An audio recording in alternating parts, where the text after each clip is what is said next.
abençoe, que ilumine esse ambiente mais do que iluminado está, e para que a gente possa receber essa proposta de reflexão da manhã de hoje da forma mais suave, mas da forma mais profunda que toque nos nossos corações. O tema que foi proposto para a gente falar hoje foi o Evangelho de Jesus, receita para a nossa vida. Nós tivemos recentemente uma palestra aqui sobre o Evangelho no Lar. Belíssimo, belíssimo. E todos aqueles ensinamentos são uma ferramenta para essa receita.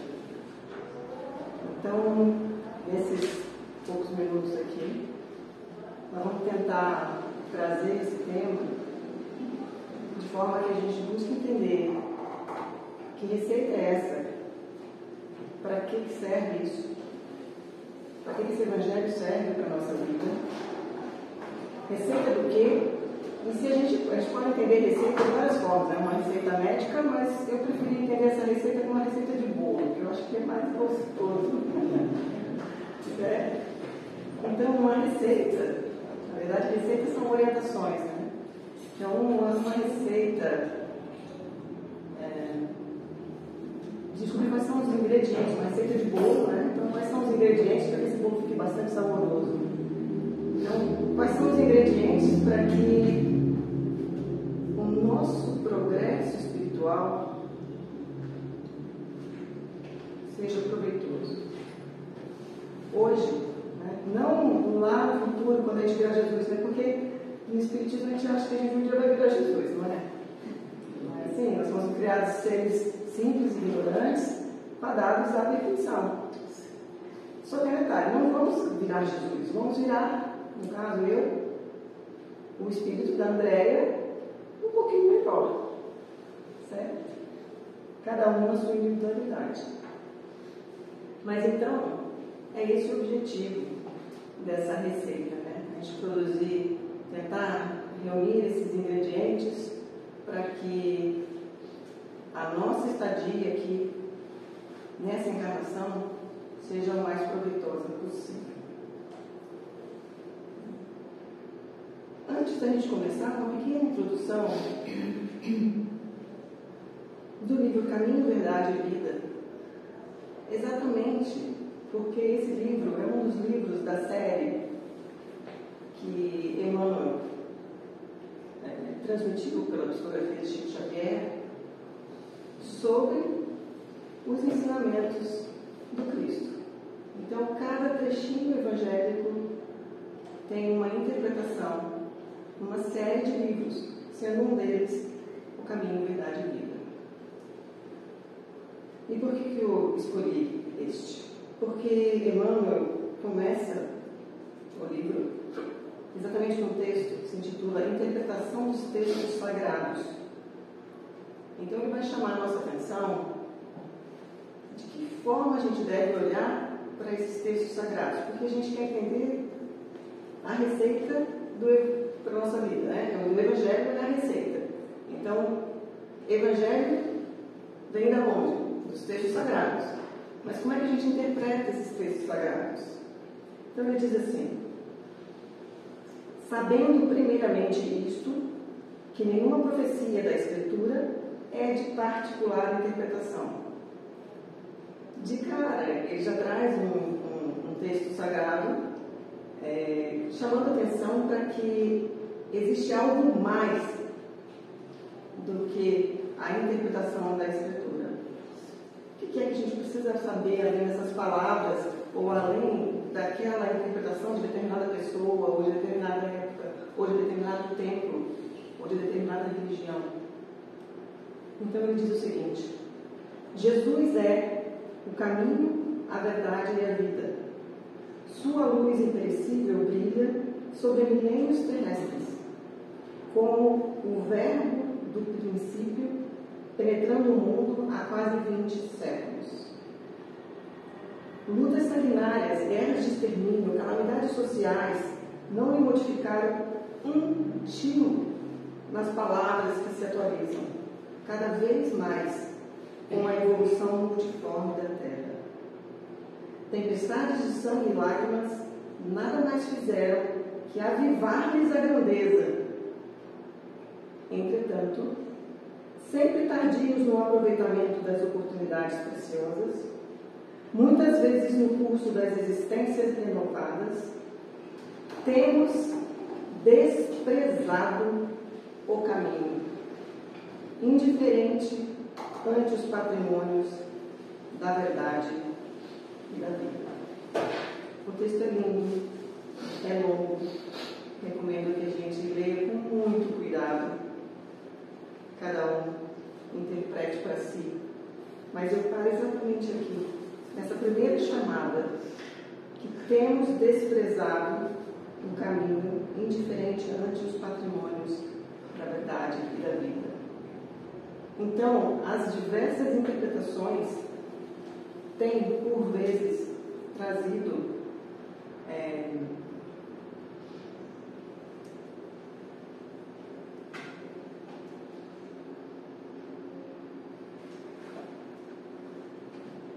tem tido o objetivo de alimentar o ego de quem está interpretando.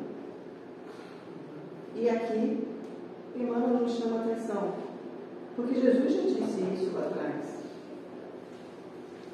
Eu sou o caminho, a verdade e a vida. E é isso. Me siga. Somente isso. Não precisa falar para ninguém. Não precisa discutir com ninguém quem eu sou. Eu já disse quem eu sou aqui. Simplesmente me veja, me interprete e me siga. Muito bem. Sendo assim, vamos lá para a nossa receita. Só lembrando que aqui, a gente lembrar que o que é o Evangelho, né? Então, o Evangelho também diz o texto da interpretação religiosa, e aí a gente tem isso de Romanos, é o conjunto de ensinamentos de Jesus. Então, nós temos que lembrar que do Evangelho que nós estamos falando é a boa nova. Então, o que Jesus veio trazer? Boa nova, boas notícias. Que boas notícias? O poder de Deus para salvar. Então, a salvação está nesse Evangelho. A salvação de quem? Das Escrituras. Está nesse Evangelho. Muito bem. Então, a gente encontra, né, o Evangelho em diversas situações, em diversos textos sagrados. Especificamente, dentro do Novo Testamento, nos Evangelhos de Mateus, Marcos, Lucas e João, e todas as outras obras complementares do Novo Testamento. Muito bem. Na doutrina espírita, Kardec codifica esses ensinamentos junto às explicações atualizadas dos Espíritos. E, posteriormente, outros Espíritos, ou Espíritos desta codificação, transmitiram para nós mais informação por meio da mediunidade, de médiuns muito conhecidos, um deles, Chico Xavier, que trazem, como eu falei logo no início, uma série de interpretações mais aplicadas, direto para o dia a dia. Então, o que precisar? Eu hoje estou com um problema no meu trabalho. Vai lá, procura no texto, vai estar lá. Dificuldades no trabalho. Tem uma interpretação evangélica para isso. Dificuldades com um parente próximo, um parente difícil, um parente distante, um parente encarnado, um desencarnado. Pode abrir qualquer livrinho da série. E não vai encontrar uma. Vai encontrar 2, 3, 10, 20, 100. Por vezes não é exatamente aquele título. É um título disfarçado para a gente encontrar a mesma mensagem que a gente estava precisando. É muito interessante como os espíritos de luz conseguem fazer isso.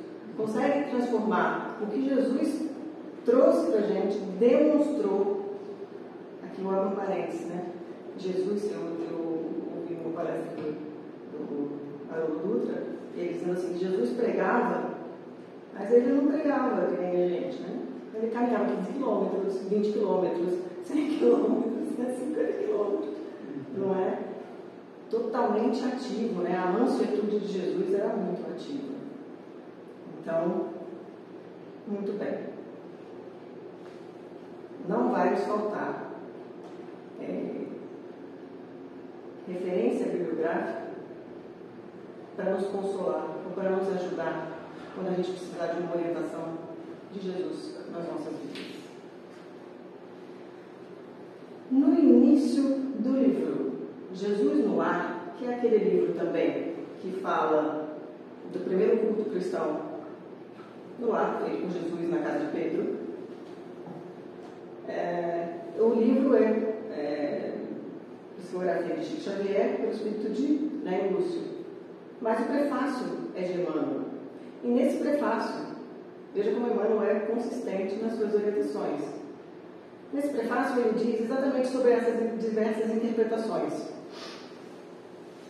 Que os textos sagrados já foram interpretados, ou são interpretados ainda, por historiadores, teólogos, filósofos, por crentes de todos os tipos. E ele diz assim: para os historiadores, Jesus, então, trouxe uma mudança política radical e mundial, de fato.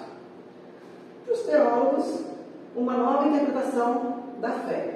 Então vamos estudar isso, é assim, assim, assim, o que gerou uma série de discussões e até hoje cada um quer ser o dono desta verdade religiosa.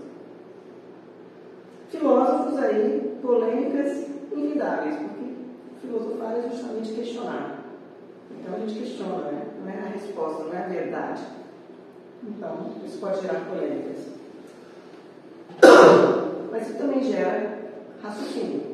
E fé raciocinada é exatamente o que a doutrina espírita traz para nós.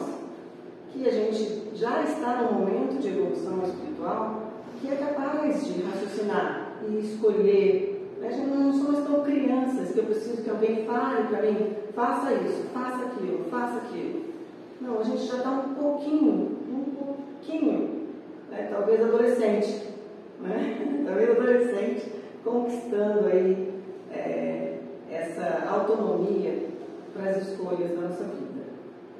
Mas Emmanuel se refere à multidão de crentes inertes, por isso coloquei entre aspas, que procura então em Jesus uma figura que seja um benfeitor providencial nas crises inquietantes da vida comum. Eu não sei aqui, mas Emmanuel diz que essa categoria de pessoas é aquela que só vê Jesus como aquele que está tudo muito ruim hoje, está tudo um problema muito difícil. Então, Jesus, eu creio em Ti, tudo vai dar certo, porque o Senhor vai resolver para mim. Então, multidão de crentes inertes, que não se movimenta, que espera que caia, que Jesus apareça, pague as contas, faça uma limpeza nos nossos companheiros familiares, nossos companheiros de trabalho, nossos companheiros de jornada, que tanto nos alegram, não é? Então, a gente ainda precisa desse movimento. Mas ele finaliza assim, não, ele também traz esse ensinamento. Todavia, quando o homem percebe a grandeza da Boa Nova, compreende que o Mestre não é apenas o reformador da civilização, não é pouca coisa, o legislador da crença, dois títulos, o condutor do raciocínio, ou doador de facilidades terrestres. Mas também, então Jesus é tudo isso, mas também em primeiro lugar, ou seja, acima de tudo, o renovador da vida de cada um. Então, nesse sentido, a nossa receita espiritual é o que o Evangelho traz para que nós renovemos a nossa vida. Bom, o Evangelho são todos esses textos, todos esses escritos atualizados pela codificação das obras espíritas, e a gente não teria tempo para falar de todos os ensinamentos. Mas, no Evangelho segundo o Espiritismo, nós vamos ver aqui, vou passar rapidinho para a gente confirmar isso que eu estou falando. Nós temos 27 capítulos. E destes, quem sabe aqui talvez, quantos por cento é referente às bem-aventuranças?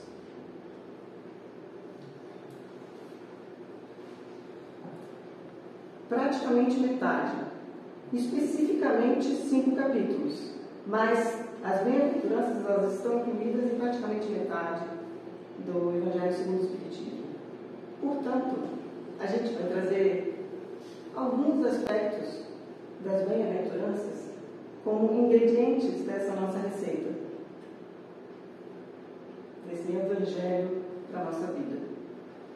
E as bem-aventuranças foram ditadas por Jesus na região do Lago de Genezaré, no Sermão da Montanha. Extremamente conhecido, mas pouco visitado por nós,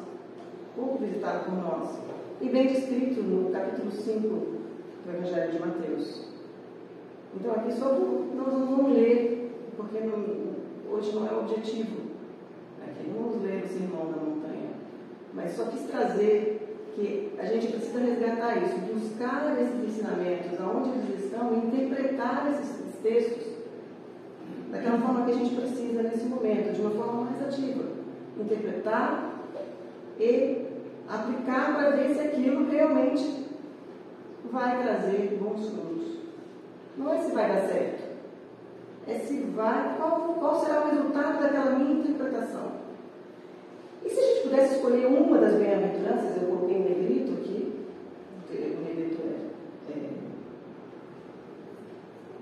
de minha parte, mas se a gente pudesse escolher uma bem-aventurança, eu escolheria a primeira. Né? Então vamos começar com bem-aventurados os pobres de espírito.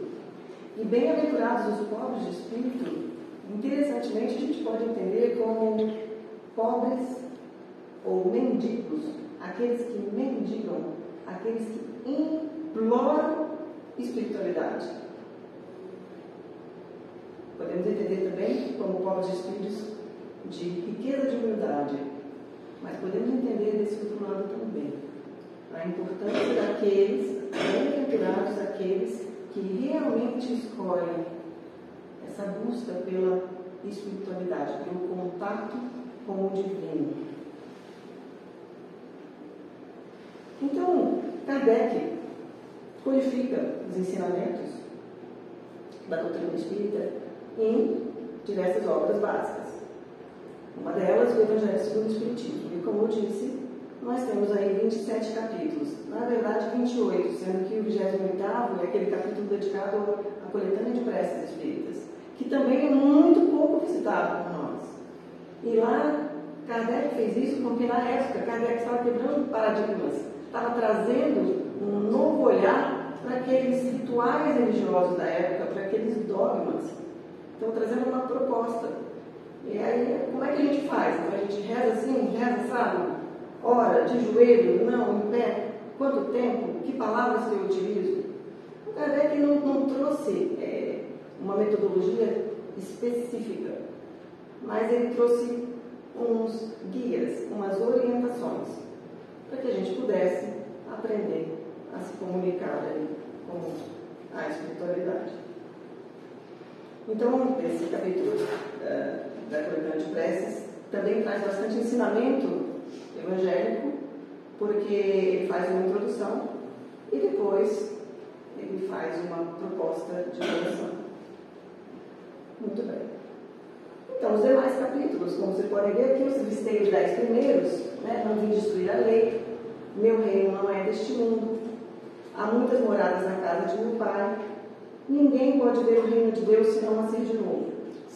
Se a gente só lesse, isso é um exercício bem interessante que a gente pode fazer. Se a gente só lesse a introdução, o sumário do Evangelho, a gente já ganharia 27 ensinamentos, porque só o título é carregado de uma profundidade de ensino. Por exemplo, as bem-aventuranças. Começam aqui no capítulo 5, capítulo 7, 8, 9, 10. Então, Kardec também começa com bem-aventurados os aflitos. Depois, logo, ele já dá uma ferramenta de consolo, como Cristo Consolador. E aí vamos para bem-aventurados os pobres de espírito, os que têm puro coração, os que são brandos e pacíficos, os que são misericordiosos. Nós vamos falar um pouquinho mais disso. Depois, vocês acham que esses são ingredientes para o nosso progresso espiritual? Será que isso é uma boa receita? É uma boa receita. O Evangelho completo, Jesus trouxe e exemplificou. Essa interpretação da doutrina espírita, impressa no Evangelho segundo o Espiritismo, é realmente um tratado de condutas morais para a nossa vida. Capítulo 11. Amar ao próximo como a si mesmo, mas também amai os vossos inimigos. O próximo pode ser inimigo, também precisa ser amado. Não saber a vossa mão esquerda o que dá a mão direita. Honrar vosso pai e vossa mãe. Capítulo 15. Fora da caridade não há salvação. Lição é isso. E exercitar isso todos os momentos. Em todos os momentos.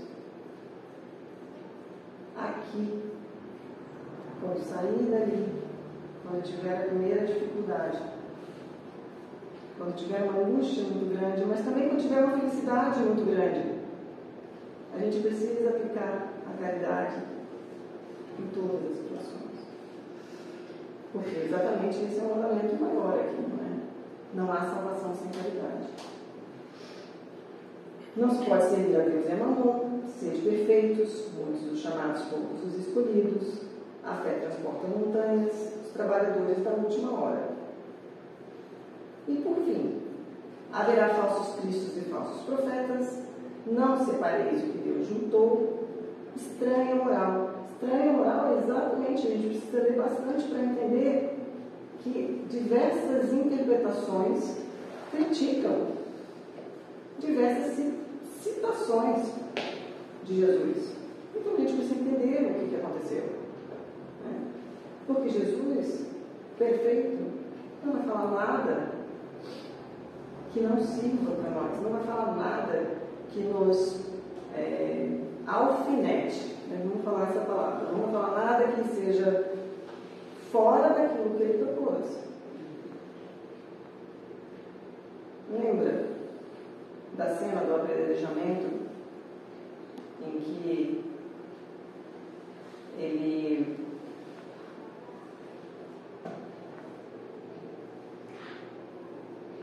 deixou, ele conseguiu uma saída para não criticar os que estavam acusando a adúltera e também para não acusar a adúltera. Ele não chegou lá em nenhum momento falando assim, olha, vocês fizeram isso, vocês fizeram isso, vocês fizeram isso, vocês fizeram isso, vocês fizeram isso, vocês fizeram. Ele não pôs o dedo em ninguém. E depois que todos saíram, ele não pôs o dedo na mulher também e falou, olha, quer ver seu cara agora, tá bom? Bom, não é? Não, simplesmente Jesus, na sua docilidade, na sua sabedoria, ele conseguia tocar o coração para que cada um acessasse a sua consciência.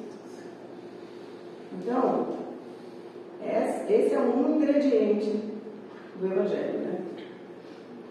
Que a gente acesse a nossa consciência e veja o que estamos fazendo da nossa vida. Não ponhais a candeia debaixo do alqueire, buscais e achareis, Dai gratuitamente recebeste, pedi e obtereis. E termina com pedir e obtereis. Olha como Kardec foi gentil também na sua metodologia. Depois de tudo que a gente estuda, a gente ainda ganha uma oportunidade de pedir. E ele garante, né? Porque pediu obtereis no texto do Evangelho. Garante. Se a gente pedir, a gente vai obter. Mas há alguns critérios para isso. Então, para isso, a gente precisa estudar. Muito bem. Então, vamos lá. Dito tudo isso, essa receita para a nossa vida, ela é nada mais do que uma proposta de renovação interior. E depois de Jesus, quem deu o primeiro exemplo de renovação interior, que está nos registros históricos, foi Paulo. Saulo, que se converteu para Paulo, ele simplesmente, na hora que ele entendeu a boa nova, na hora que ele viu a grandeza de Jesus, ele se transformou de tal forma que ele disse, em determinado momento da sua caminhada, não sou eu mais quem vive, é o Cristo que vive em mim. Mas a gente precisa ter cuidado quando a gente interpreta isso também, porque nós também não somos Paulo. Nós também não temos o tempo de Paulo. Nós não estamos no tempo de Paulo. Nós não podemos nos exigir que a gente faça agora, nessa manhã, depois que nós ouvimos isso, uma conversão imediata, via a luz, e agora é o Cristo que vive em mim, pode vir o que vier, é o Cristo que vive em mim. Não, sim, é o Cristo que vive em mim, mas ainda é o Cristo que eu consigo interpretar e que eu consigo fazer. Essa renovação interior, o mais importante é a consciência. Eu preciso mudar. Eu preciso ser melhor. Eu preciso deixar que o meu orgulho, que a minha vaidade não enxergue aquilo que eu estou fazendo, que não é tão bom para mim, que não é tão bom para quem convive comigo, que não é tão bom para quem me ouve, que não é tão bom para quem me vê, que não é tão bom para quem me sente. Então, se a gente conseguir deixar o orgulho de lado e a vaidade, não é fácil. Não é fácil. Dói. Chega a doer. Às vezes você fala assim, mas a consciência, como ela é perfeita, como Deus colocou a lei dele dentro da nossa consciência. Porque quando bate a consciência, é como se tivesse um sininho dentro e fala,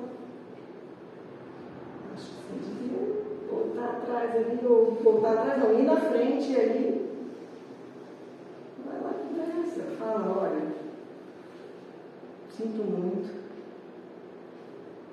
vou tentar fazer diferente. Então é um processo lento e gradual, mas é lento, mas é gradual. Mas lento não quer dizer que seja parado. Não quer dizer que, não, sou espírito. Então hoje vou sentar aqui e eu começo a aprender na próxima encarnação. Certo? Não. Sou espírita, sou evangélico, sou católico, sou quem eu sou. Eu começo, eu conheci Jesus, eu conheci o seu ensinamento, isso me tocou, isso faz sentido para mim, para minha vida, isso me acalma, isso me preenche, isso me transforma. Minha vida, depois que eu escolhi esse caminho, realmente eu vi que mudou. Mudou, nós vimos na palestra da psicosfera, né? Muda energeticamente. A gente muda por dentro, a gente muda por fora, a gente muda tridimensionalmente, a gente muda companhias espirituais, a gente muda uma avalanche. Quando a gente vê nessa imperfeição, a gente construiu um grande forte espiritual para nos proteger das dificuldades que a gente ainda precisa passar. Então, uma das ferramentas que nos auxiliam aí nesse processo é o estudo. e o estudo dos textos evangélicos. E dos textos evangélicos, estamos falando da doutrina espírita, das obras espíritas. As obras espíritas básicas, codificadas por Kardec, e todas as milhares de obras que vieram depois. Uma delas, especificamente, é essa série de Emmanuel, né, que acho que todos devem conhecer, Fonte Viva, Pão Nosso, Cerca de Luz, Vinha de Luz e Caminho, Verdade e Vida. Todas elas resumem aí os ensinamentos, resumem não, citam, não resume não, Emmanuel nunca resume, né? Emmanuel sempre amplia, pega um ensinamento, transforma em diversos exemplos práticos da vida diária. Essa renovação interior, então, ela basicamente depende da nossa escolha. E uma vez escolhido, eu quero me renovar da minha atitude, da minha ação. Não adianta a gente ler e interpretar e ser o melhor falador dos textos evangélicos ou o melhor ouvidor dos textos evangélicos e isso não mudar absolutamente nada nas nossas vidas. Então a gente precisa ter atitudes. E nesse sentido, a gente caminha para o finalzinho dessa nossa reflexão. Desejando que a gente tenha conseguido reunir alguns ingredientes para que a gente possa fazer um bolo, uma sopa, um caldeirão espiritual para as nossas vidas, que nos nutra realmente, que nos faça ser mais forte, né? que nos traga mais segurança, fé, coragem na nossa existência. Então, no livro Fonte Viva, no item 137, uma mensagem que se intitula Atendamos ao Bem, Emmanuel traz a seguinte citação de Jesus, pelo Evangelho de Mateus 25:40. Em verdade vos digo que, quantas vezes o fizestes a um destes meus irmãos mais pequeninos, a mim o fizestes. Então, fazer o Evangelho não é tirar aqui um título de especialista PhD e criar instituições em nome de Jesus, realizar grandes feitos em nome de Jesus. Não é fazer para cada um dos irmãos pequeninos, para você inclusive, para nós e para quem nos odeia. Não só pelas palavras, que podem simbolizar folhas brilhantes sobre um tronco estéril. Não só pelo ato de crer, que por vezes não passa de êxtase inoperante. Não só pelos títulos, que em muitas ocasiões constituem possibilidade de acesso aos abusos. Não só pelas afirmações de fé, porque em muitos casos as frases sonoras são gritos na alma vazia, de alma vazia. Não nos esqueçamos do fazer. A ligação com o Cristo, a comunhão com a divina luz, não dependem do modo de interpretar as revelações do céu. Não dependem. E a gente perde tanto tempo. E a gente vai perdendo 2000 anos tentando dizer para todo mundo qual é a verdade que a gente acha que é a verdade. A ligação com Cristo, com a divina luz, não depende disso. Em todas as circunstâncias do seu apostolado de amor, Jesus procurou buscar a atenção das criaturas não para a forma do pensamento religioso. Jesus nunca disse: sigam esta religião, sigam esse ritual, sigam aquele, rezem de manhã, de tarde, de noite. Abram instituições, apenas. Não. Jesus chamou a atenção das criaturas para a bondade humana. A boa nova não prometia a paz da vida superior aos que calejassem os joelhos nas penitências incompreensíveis, aos que especulassem sobre a natureza de Deus, que discutissem as coisas do céu por antecipação, ou que simplesmente pregassem as verdades externas. Mas exaltou a posição sublime de todos os que disseminassem o amor em nome do Todo Misericordioso. Jesus não se comprometeu com os que combatessem em seu nome, com os que humilhassem os outros a pretexto de glorificá-lo, ou com os que lhe oferecessem culto espetacular em templos de ouro e pedra, mas sim afirmou que o menor gesto de bondade, dispensado em seu nome, será sempre considerado no alto, como oferenda de amor, endereçada a ele próprio. Então, que a gente saia ainda daquela tentativa de oferenda, de negociar com Deus, eu te dou bezerro de ouro, ou não de ouro.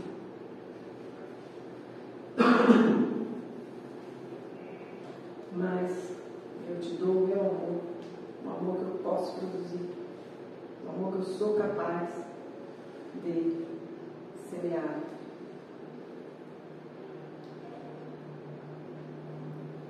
E, obviamente, para encontrar um único ingrediente, um resumo do Evangelho de Jesus como receita para a nossa vida, tem que citar o próprio Mestre, quando perguntaram para ele qual seria o maior mandamento, e que isso está em diversas escrituras. E uma delas, em João: um novo mandamento vos dou, que vos ameis uns aos outros, como eu vos amei. Que Deus nos abençoe. Que Deus nos ilumine. Que a gente possa sair daqui carregado dessas comprinhas espirituais que a gente fez agora, desses ingredientes que a gente está levando aqui, a gente comprou gratuitamente, né? Essas comprinhas que a gente não pagou por elas. Então, que a gente receba esses ensinamentos, que a gente ponha uma sacolinha dessas bem reforçada, reutilizável. Sim. E produza muito alimento, produza muita coisa boa para o nosso progresso espiritual. Jesus nos abençoe mais uma vez.